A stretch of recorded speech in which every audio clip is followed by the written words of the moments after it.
Uhali gani mtazamaji wa TVE, karibu katika taarifa ya habari, tukujuze yale yaliyojiri tuliokuandalia kutoka chumba cha habari. Mimi ni Miriam Mlaponi, nitakusomea habari za kitaifa. Habari za biashara zitasomwa na Godwin Mawanja na habari za kimataifa zitaletwa kwenu na Roman Shirima. Kifuatacho ndani ya TVE habari. Makamu wa Rais awataka viongozi wa mikoa kuweka mikakati mahususi ya upandaji miti. Katika biashara, ushiriki wa Tanzania kimataifa waibua fursa mpya za mitaji, teknolojia na ajira. Na katika habari za kimataifa, nchi za Rwanda na Kongo zakubaliana kutekeleza mkataba wa amani.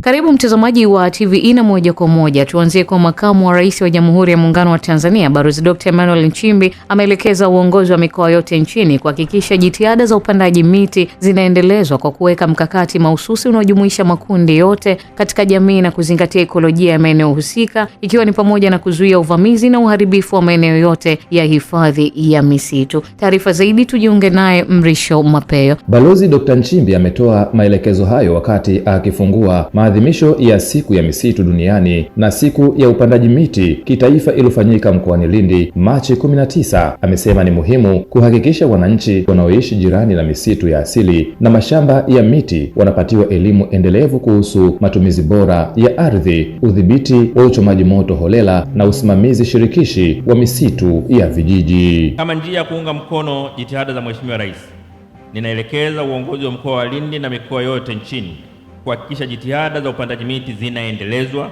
kwa kuwekewa mkakati mahususi unaohusisha makundi yote katika jamii na kuzingatia ekolojia ya maeneo husika, ikiwa ni pamoja na kuzuia uvamizi na uharibifu wa maeneo yote ya hifadhi ya misitu. Pili, ni muhimu kuhakikisha kuwa wananchi wanaoishi jirani na misitu ya asili na mashamba ya miti wanapatiwa elimu endelevu kuhusu matumizi bora ya ardhi, udhibiti na uchomaji moto holela na usimamizi shirikishi wa misitu ya vijiji. Nafahamu kwamba jitihada kubwa zimefanyika katika utoaji wa elimu na hamasa ili kujenga uadilifu katika matumizi ya rasilimali zetu, lakini jitihada kubwa zaidi ni pamoja zinahitajika na kutoa katika utoaji elimu kuhusu udhibiti uharibifu wa rasilimali zetu. Aidha, Dr. Nchimbi amehimiza umuhimu wa Wizara ya Maliasili na Utalii kupitia Taasisi ya Utafiti wa Misitu Tanzania kufanya tafiti zitakazojibu changamoto mbalimbali ambazo wakulima wa miti wanakabiliana nazo, hususan zile zinazojitokeza kwenye misitu ya asili. Wizara ya Maliasili na Utalii kupitia Taasisi ya Utafiti wa Misitu, Taasisi ya Utafiti wa Misitu Tanzania TAFORI, inatakiwa kufanya tafiti zitakazojibu changamoto mbalimbali ambazo wakulima wa miti wanakabiliana nazo, hususan zile zinazojitokeza kwenye misitu yetu ya asili. Aidha, tafiti hizo zijumuishe zile zinazohusu miti inayofaa kwa maeneo ya mkoa wa Lindi na mikoa mingine nchini, ikiwa ni pamoja na miti dawa. 4, ni hitaji la kulifanya zoezi la upandaji miti kuwa endelevu. Ninaitaka Wizara ya Maliasili na Utalii kupitia mfuko wa misitu TAF kuwezesha miradi ya upandaji miti kwa kuanzisha mashamba ya miti ya vijiji na watu binafsi. Aidha, nautaka Wakala wa Huduma za Misitu Tanzania TFS kuanzisha vitalu vya miche ya miti vya kutosha katika maeneo mbalimbali nchini, ikiwemo miti ya asili inayopandwa katika maeneo mbalimbali. Sambamba na hilo, elimu ya kutosha itolewe kwa wananchi ili waweze kuitunza na kuikuza miti hiyo. Halikadhalika, makamu wa rais amesema pamoja na faida lukuki za rasilimali misitu, bado kuna changamoto nyingi zinazoikabili, zikiwemo utegemezi mkubwa wa rasilimali za misitu kwa uchumi na kipato kwa jamii kwa njia ya kuni, mkaa na mbao, idadi kubwa ya mifugo inayoingizwa katika hifadhi za misitu kwa ajili ya kutafuta malisho, mafuriko, matukio ya uvamizi wa hifadhi za misitu kwa shughuli za kibinadamu, hususan makazi, kilimo na uchimbaji wa madini, pamoja na uwepo wa matukio ya moto ndani ya hifadhi za misitu. Vilevile, makamu wa rais amesema kampeni ya upandaji miti iliyozinduliwa Machi 19 ni sehemu ya jitihada za makusudi zinazochukuliwa ili kulinda hifadhi za misitu na kuongeza uwajibikaji katika uhifadhi wa mazingira, pamoja na kutambua na kuunga mkono jitihada za Mheshimiwa Rais Dr. Samia Suluhu Hassan kutunza mazingira, ambapo amekuwa kinara wa uhifadhi, mathalan aliposherehekea siku ya kumbukumbu ya kuzaliwa kwake mwaka huu alipanda miti na kuhimiza Watanzania kufanya hivyo. Kauli mbiu ya maadhimisho hayo kitaifa ambayo ni misitu na uchumi endelevu, tuhifadhi kwa maendeleo ya taifa, na ile ya kidunia, misitu na uchumi. Asante sana Mrisho Mapeo kwa taarifa hiyo. Mahakama ya Tanzania imerejesha umiliki wa nyumba ya ghorofa kwa kanisa la TAG, nyumba ambayo imekuwa ikikaliwa na wavamizi kwa zaidi ya miaka 19 na kuwafanya waumini wa kanisa hilo kukosa sehemu ya kufanya maombi na ushirika. Tujiunge na mwandishi wetu Goodluck Msola kwa taarifa zaidi. Akitoa taarifa ya uongozi wa kanisa la TAG kwa vyombo vya habari, afisa tawala na katibu wa bodi ya kanisa la CCC Upanga, Dr. Michael Mangodo, amesema hatua hiyo inakuja baada ya rufaa iliyokatwa katika mahakama ya Tanzania na kutolewa uamuzi Machi 2022 uliotupilia mbali maombi, lakini bado nyumba hiyo iliendelea kukaliwa na wapangaji waliopangishwa na Shirika la Maendeleo ya Taifa NDC, ambao waliuza nyumba hiyo kwa kanisa la TAG na Christian City Center. Huduma zote ambazo zinamsaidia Mtanzania na mtu yoyote ambaye anaishi hapa Dar es Salaam kuweza kumjua Yesu. Huduma mbalimbali tunafanya za jamii pia, zikiwemo na huduma ambazo zinajenga kiroho chetu, zinajenga maisha ya kiroho, familia. Hivyo tumeona ni muhimu sana sasa kuchukua muda huu kulimiliki tena hili jengo ili liweze kusaidia hatua zetu za kuboresha huduma zetu kwa jamii yetu, huduma za washirika wetu ambao nao wanahitaji kuchangia katika huduma zetu hizi, kuanzia watoto, vijana mpaka watu wazee. Aidha, Dr. Mangodo ameeleza kuwa kwa sasa wanashukuru kuwa umiliki umerejeshwa kwa kanisa la TAG, hivyo kuwezesha ukarabati, uletwaji wa vifaa vya ujenzi pamoja na shughuli mbalimbali za uendelezaji wa nyumba hiyo, ikiwemo usafi, na kuwafanya waumini wa kanisa hilo kuendelea kulitumia tena jengo hilo. Tuna matamasha mengi tunayafanya vijana ambayo yako mbele. Hatuna nafasi hata ya kufanya michezo, hatuna nafasi hata ya madarasa ya tunakuwa na zile breakout sessions, hatuna. Kwa hiyo hili litatufaa sana kwa programs tulizonazo za Giant Killer, kama mojawapo hizo, na ziko za watoto, za vijana, na program nyingine nyingi ambazo tunazo hapa kanisani za makundi yetu maalumu ya wababa CMF au ya wamama WWK. Kwa hiyo tunayo makusudi mazuri ya matumizi ya hili jengo. Asante sana Goodluck Msola kwa taarifa hiyo.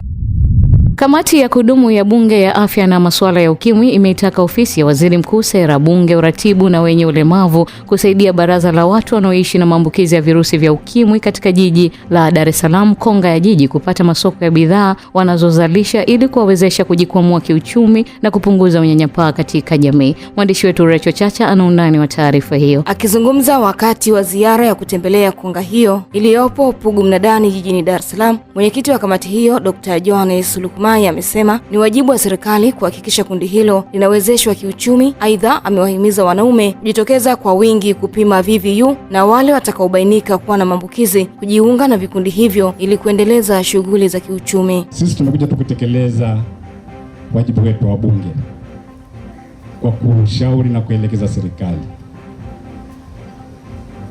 Mheshimiwa Mkurugenzi, nikupongeze kwa jitihada zako kusaidia hawa watu. Milioni 20 kila mwezi ni fedha nyingi, na kupongeza sana. Lakini Wakonga, nimefurahishwa, mlithibitisha kwa dunia kwamba si wenyewe sio watu wa kunyanyapaa, hakuna kunyanyapaa. Mliongea kwa sauti kubwa, mnajituma, mnafanya kazi yenu vizuri. Hongereni sana. Kwa upande wake, naibu waziri wa ofisi ya Waziri Mkuu, Sera, Bunge, Uratibu na wenye ulemavu, Umi Nderiananga, amesema serikali itaongeza juhudi katika kulisaidia kundi hilo kwa kuwapatia fursa na mazingira bora ya kujikwamua kiuchumi, huku mkurugenzi wa jiji la Dar es Salaam Elihuruma Mabelia akisema kuwa jiji linaendelea kuweka msisitizo katika kuimarisha konga hiyo kwa kuwawezesha wanachama wake kiuchumi. Mwaka huu wa fedha hujaisha, mkurugenzi. Kama wapo ambao wamemaliza mikopo yao na wana vikundi, endeleeni kuwawezesha wafanye kazi, tuinue maisha ya Watanzania. Mheshimiwa Mwenyekiti, kamati yetu leo mmekuja hapa, mmeona shughuli watu wetu wanazofanya. Sisi la kwetu ni kuendelea kuwashukuru, lakini kuendelea kuhakikishia kwamba serikali chini ya Mheshimiwa Rais Dr. Samia Suluhu Hassan tutaendelea kuweka nguvu kwenye mapambano dhidi ya VVU na UKIMWI ili tuendelee kuhakikisha huduma zinawafikia waviu lakini na Watanzania. Ya uwezeshaji wa wananchi kiuchumi na hasa kundi hili ni muhimu sana. Lakini Mheshimiwa Mwenyekiti, ni kuhakikishie wewe pamoja na wajumbe wa kamati yako kwamba kazi hii ambayo mmeishuhudia, kazi hii ambayo kimsingi inatafsiri ndoto na mwelekeo wa Mheshimiwa Rais, tutaendelea kuhakikisha tuna support au tunaweka nguvu kubwa zaidi ili wananchi hawa kwenye kundi hili muhimu waondokane na kujisikia kwamba wametengwa na jamii.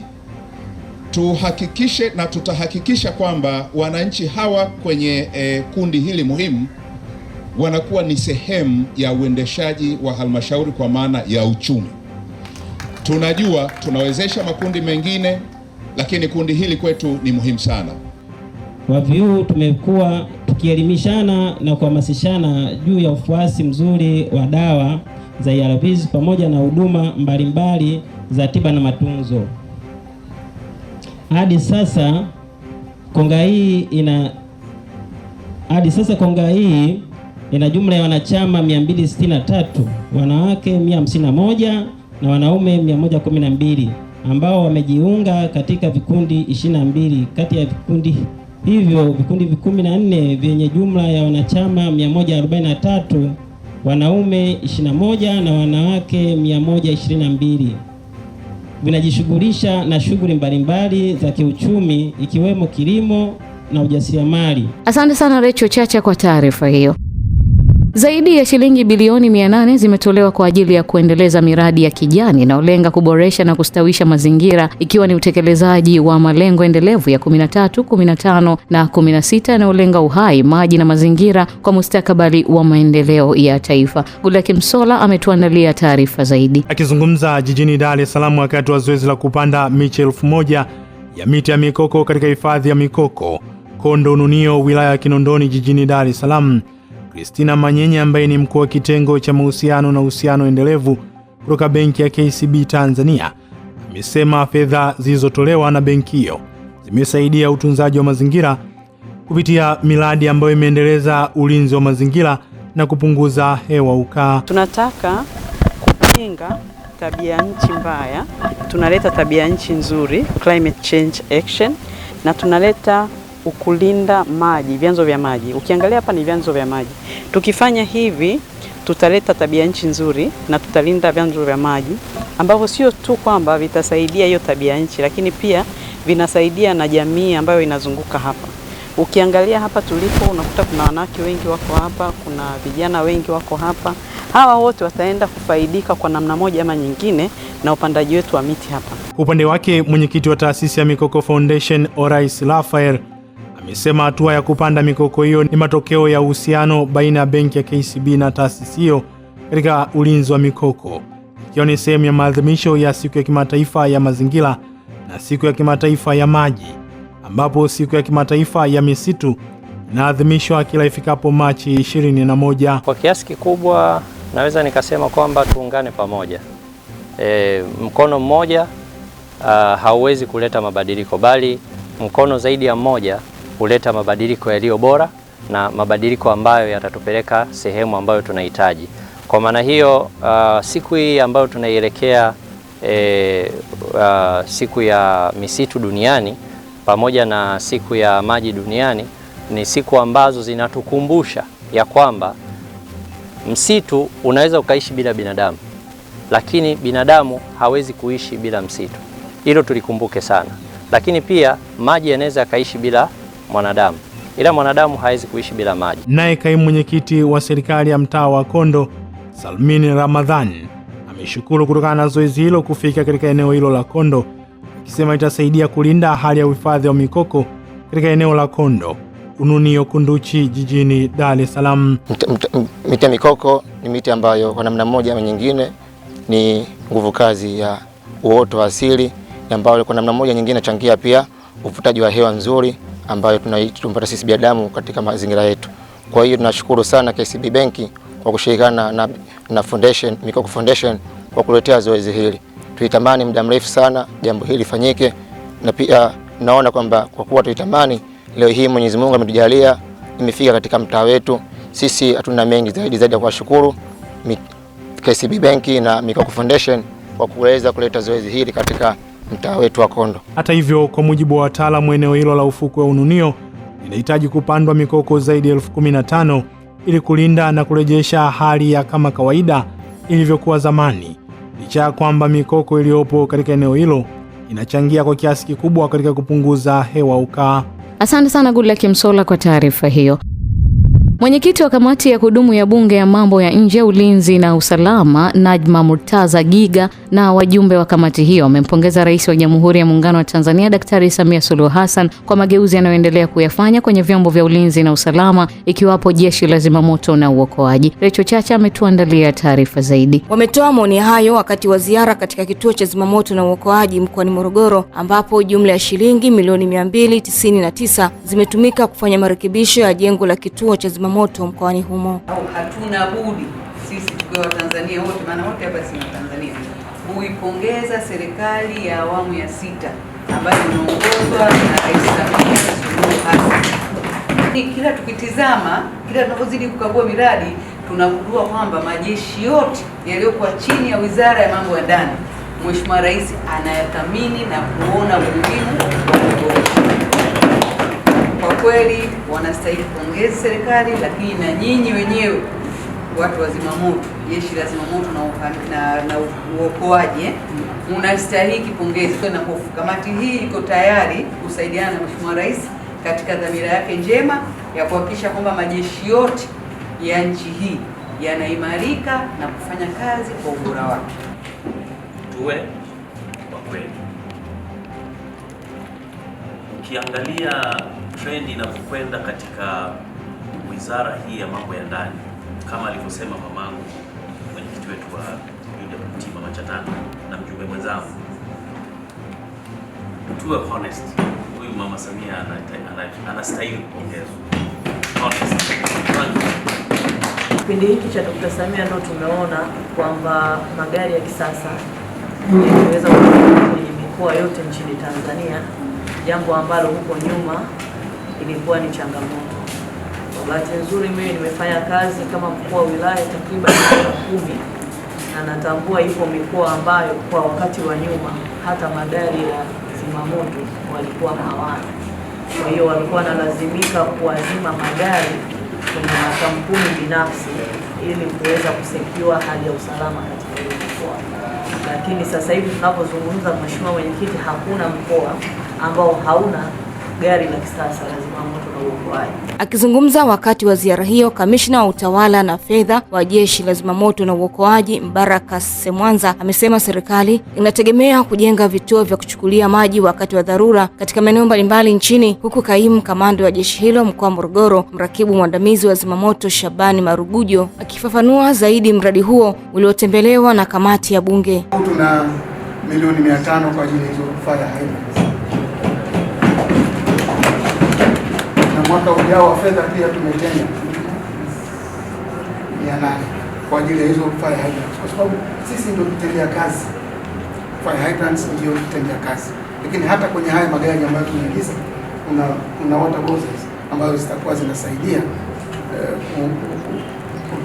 kwenda kwenye matukio pale ambapo fire hydrant iko mbali, basi water hoses Mradi huu ulianzishwa kwa lengo la kufanya ukarabati wa jengo la kituo kutokana na uchakavu uliokuwepo, ikiwemo uchakavu wa paa yani roof slab, uchakavu wa mfumo wa umeme, uchakavu wa mifumo ya maji taka na maji safi, ubovu wa baadhi ya milango na madirisha, rangi ya majengo, sakafu ya ndani ya jengo, sehemu ya kuegeshea magari ya zimamoto na uokoaji yani parking bay, kuwezeka na kuweka vigae eneo la wazi lililopo juu ya chumba cha habari ili kuweza kufanya ukarabati huo, jeshi lilipokea jumla ya shilingi milioni 299,976,000 katika bajeti ya maendeleo ya mwaka 2024-2025. Asante sana Recho Chacha kwa taarifa hiyo. Vijana nchini wametakiwa kuendelea kutumia fursa za maendeleo zinazotolewa na taasisi za kifedha ili kuendeleza na kukuza vipaji pamoja na imani katika kutimiza ndoto zao za maisha. Taarifa zaidi huyu hapa Goodluck Msolla. Rai hiyo imetolewa jijini Dar es Salaam wakati wa kutangaza udhamini kwa vijana watatu wa Kitanzania waliodhaminiwa na benki ya NSBA Tanzania kuelekea nchini Kenya kushiriki mashindano ya Afrika.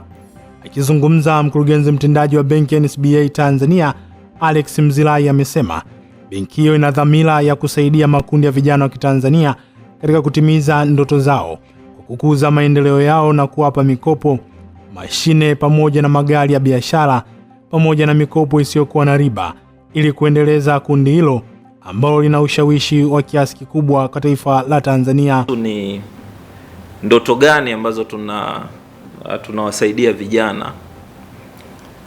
Ndoto tunawasaidia Watanzania wote kwa ujumla. Nimeongelea upande wa asset financing, ambapo huu ni ununuzi wa magari.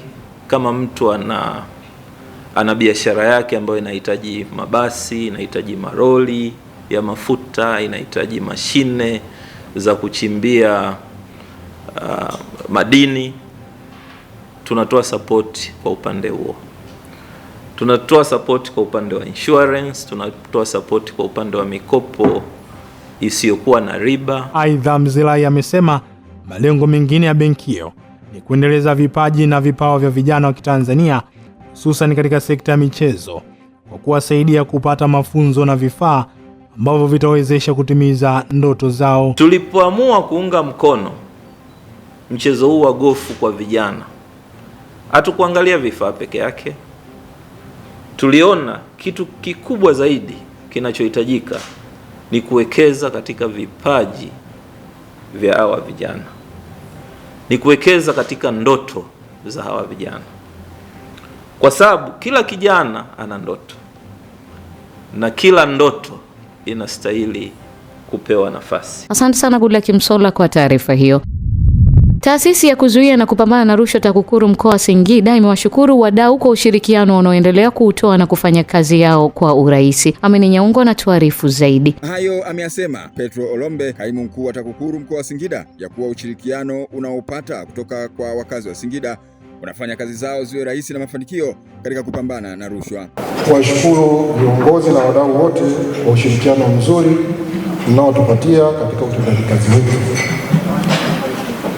Ushirikiano huo ni jambo ambalo linasababisha kazi ya kupambana na rushwa katika mkoa wa Singida kuwa ya mafanikio. Kama mnavyofahamu, kazi hii huwezi kuifanya peke yako, inahitaji kushirikiana na wadau, na wadau ndio nyinyi ambao kwa heshima kubwa tunawakaribisha kwenye iftari hii. Aidha, amesema kuwa TAKUKURU ni sehemu ya kijamii, ndio maana wanashirikiana katika sehemu mbalimbali na wadau wetu muhimu.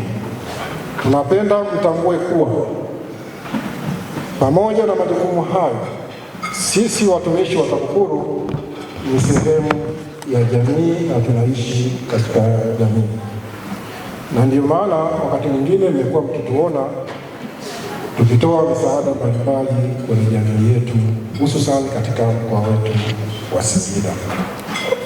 Hivyo iftari hii ni sehemu ya matendo hayo ya kijamii ambayo kimsingi tunapaswa kushiriki kama sehemu ya jamii. Kwa upande wake, Shehe wa mkoa wa Singida Isa Nasoro amerejea katika maandiko ya dini na kusema kuwa rushwa imekatazwa, huku akisisitiza kuwa TAKUKURU watakiwa wafike katika nyumba za ibada. Swala la rushwa Mwenyezi Mungu amelikemea, Mtume Muhammad sallallahu alaihi wasallam amelikemea, kafika mbali zaidi kusema amelaaniwa anayetoa na anayepokea.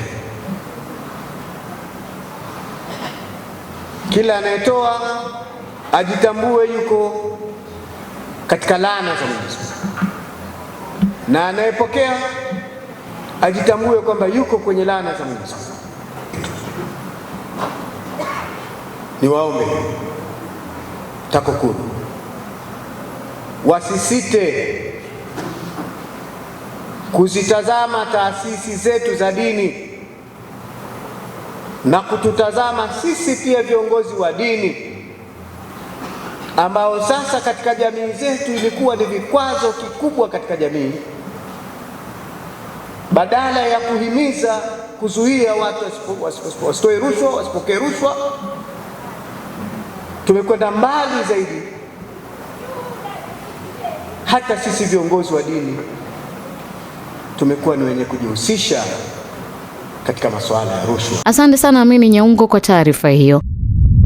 Katika jitihada za kuhakikisha vijana wanapata fursa za kujiajiri kama maafisa usafirishaji na kuimarika kiuchumi, taasisi ya Tanzania Fuels Federation Limited TCFL iliyopo Tandika wilayani Temeke imezindua pikipiki maalum zinazotumia umeme kwa 100% bila kuhitaji nishati ya mafuta. Mrisho Mapeo ana taarifa zaidi. Akizungumza wilayani Temeke kwa niaba ya kamanda wa kikosi cha usalama barabarani mkoa wa Temeke wakati wa uzinduzi wa pikipiki hizo za umeme, kamanda wa kikosi cha usalama barabarani Chang'ombe SP Reverend Mkiami amesema changamoto kubwa barabarani ni madereva kutozingatia sheria za usalama, hivyo amewataka maafisa usafirishaji kupitia bodaboda kufuata sheria kikamilifu. Mtu anajifunza tu barabarani, anajifunza tu chochoroni, kesho namkuta amepakia mishikaki anaingia kwenye barabara kubwa. Kwa hiyo anakuwa hana maarifa ya matumizi sahihi ya barabara. Kwa mwisho wa siku kama hana maarifa anakuwa yeye ndio chanzo cha ajali. Ndio maana ajali nyingi tunazokutana nazo nakuta mkati ya pikipiki na mwendo kiguu, pikipiki na gari, pikipiki na bajaji au pikipiki kwa pikipiki. Kwa hiyo kwa hali hiyo tunaweza tukasema kwamba ajali nyingi zimekuwa zikihusisha waendeshaji wa pikipiki. Wito wangu, kuna kitu kinaitwa security consciousness. Wananchi wenyewe wajijali. Unapanda pikipiki huna helmet, kwamba ukianguka kichwa hiki kinalindwa, kikishagonga lami si rahisi ukaendelea kuwa. Kwa upande wake mkurugenzi wa taasisi ya Tanzania Fuels Federation Limited TCFL Joseph Temba amesema taasisi hiyo imelenga kuwawezesha vijana kujiajiri kupitia bodaboda pamoja na kuzindua pikipiki za umeme. TCFL pia imepata cheti cha uthibitisho rasmi cha kutoa leseni za LATRA kwa madereva na amewataka vijana kujisajili kwa wakati ili kuepuka shughuli zisizo rasmi. Kwa kweli kwa vijana ambao wako mtaani hawana biashara, waje TCFL tuwasaidie kujikwamua kimaisha, kwa sababu uendeshaji wa usafirishaji wa pikipiki au bajaji ni ajira tosha. Kwa hiyo usijidanganye kwamba usafirishaji sio biashara, ni biashara ambayo inaingiza kipato tena kikubwa kuliko hata wengine wale waajiriwa. Kwa TCFL hatuna kianzio kwa sasa, lakini tuna gharama ndogo za kiofisi ambazo tuko nazo ambazo zitamwezesha yeye akipate chombo siku hiyo. Hatuhitaji kuwa na vitu vingi kama taasisi nyingine zinazofanya. Naye afisa leseni na usajili wa LATRA Dennis Daudi amesema LATRA imeamua kuwasogezea huduma za usajili vijana wakiwa karibu na maeneo wanayoishi. Pia amewataka madereva kujisajili kupitia TCFL iliyopo Tandika wilayani Temeke, huku Gwan Samson, country manager wa kampuni ya Tankvote, akieleza namna pikipiki hizo za umeme zinavyofanya kazi na faida zake kwa watumiaji. Dereva kutokuwa na LATRA atapata changamoto. Changamoto yake ya kwanza ni kwamba anatoa huduma ya usafirishaji ambayo haijarasimishwa, ambayo pindi anapokuta na LATRA akifanya kinyume na taratibu za sheria inataka kwanza utozwe adhabu ya kutokuwa na leseni. Kwa hiyo utajikuta unalipa adhabu ya faini. Na pikipiki zetu za umeme zinahusisha na battery kwa ndani ya pikipiki, ambayo kazi ya dereva kazi yake ni kutoa battery kwenda kwenye swapping station, ziko tunaweza kama 6 mpaka sasa, ambapo anabadilisha hiyo battery, anapata battery nyingine, anaendelea na safari zake. Pikipiki yetu ni rahisi sana kuitumia, ni part tu hiyo ya battery na service pia tuna provide kwa upande wa umeme, upande wa battery na hizo. Asante sana Mrisho Mapeo kwa taarifa hiyo. Wanawake nchini wametakiwa kuchangamkia nafasi mbalimbali za uongozi zilizopo katika maeneo yao ili kuweka uwiano sawa katika nafasi mbalimbali za maamuzi baina ya wanawake na wanaume, na hivyo kupunguza mfumo dume ambao umekita mizizi kwa miaka mingi mpaka hivi sasa. Huyu hapa Ibrahim Godfrey Mlele kutoka Njombe ana undani wa taarifa hiyo. Wito huu umetolewa na Bernard Kindoli ambaye ni afisa kutoka shirika la mtandao wa jinsia Tanzania TGNP, ambaye alikuwa akitoa mafunzo ya kuwajengea uwezo wanawake viongozi yaliyofanyika wilaya ya Wanging'ombe, ambapo amewataka wanawake hapa nchini kuchangamkia fursa mbalimbali za uongozi kuanzia ngazi ya vijiji ili washiriki kikamilifu katika kufanya maamuzi kwenye utekelezaji wa miradi mbalimbali ya maendeleo. Hata wanawake wanaweza kuwa viongozi wazuri, na kwa maana hiyo tunatamani kuona wanaume ambao wanaweza wakawa champions wa mabadiliko ya kubadilisha wanaume wenzao, ili tuone tufike mahala ambapo mtu hachaguliwi kuwa kiongozi kwa jinsi yake, lakini anachaguliwa kutokana na uwezo wake na kile ambacho anaweza akachangia katika maendeleo ya jamii. Akizungumza na kituo hiki, afisa huyo ameeleza namna walivyowajengea uwezo wanawake katika wilaya ya Wanging'ombe katika kuchangamkia nafasi mbalimbali za uongozi. Tumewapatia mbinu za uongozi, tumewapatia jinsi ambavyo wanaweza wakatengeneza mitandao yenye tija na si bora mitandao, lakini pia mwisho kabisa hapa kila mama ameweza, kila mwanamke aliyeshiriki katika mafunzo haya ameweza kutengeneza mpango kazi kwa vile ambavyo atakwenda kutekeleza kile ambacho amejifunza katika kikundi chake, ili kwamba aweze kuleta mabadiliko katika jamii na kuanzia katika ngazi ya familia. Luciana Mabena pamoja na Felista Mtenda miongoni mwa wanawake viongozi walioshiriki mafunzo haya. Hapa wanaeleza namna walivyonufaika na elimu ya uongozi walioipata kutoka katika shirika hilo. Tumejifunza namna ya kujitambua sisi wanawake kwenye uongozi, kwenye jamii zetu na kwenye taifa kwa ujumla. Kipekee mimi nyuma nilikuwa sielewi kwamba mimi mwanamke nina uwezo mkubwa wa kuwa kiongozi katika jamii. Kwa namna tutakapokwenda kuipeleka elimu hii vijijini huko tunapoenda, ni vile kuwakusanya wananchi na pia kutoa elimu hii katika mikutano mbalimbali ya hadhara au kwenye vikundi mbalimbali, kwa mfano vikundi vya mikoba, vikundi vya wanawake na pia makundi mbalimbali kama vile makundi ya vijana, wasichana na wavulana. Kwa sababu nilikuwa ni kiongozi, lakini nilikuwa ninashindwa niongozeje. Nilikuwa naongoza tu kwa mtazamo nao uona mimi. Lakini kwa sasa nitakapotoka hapa najua niende nikaongoze watu kwa mfumo upi. Manake muda mwingine nilikuwa natumia mfumo wa imla ambao sio mzuri kuutumia kwa wananchi, ila wa ushirikishi wa kidemokrasia huo ni uongozi mzuri wa kwenda kuwaelimisha wananchi.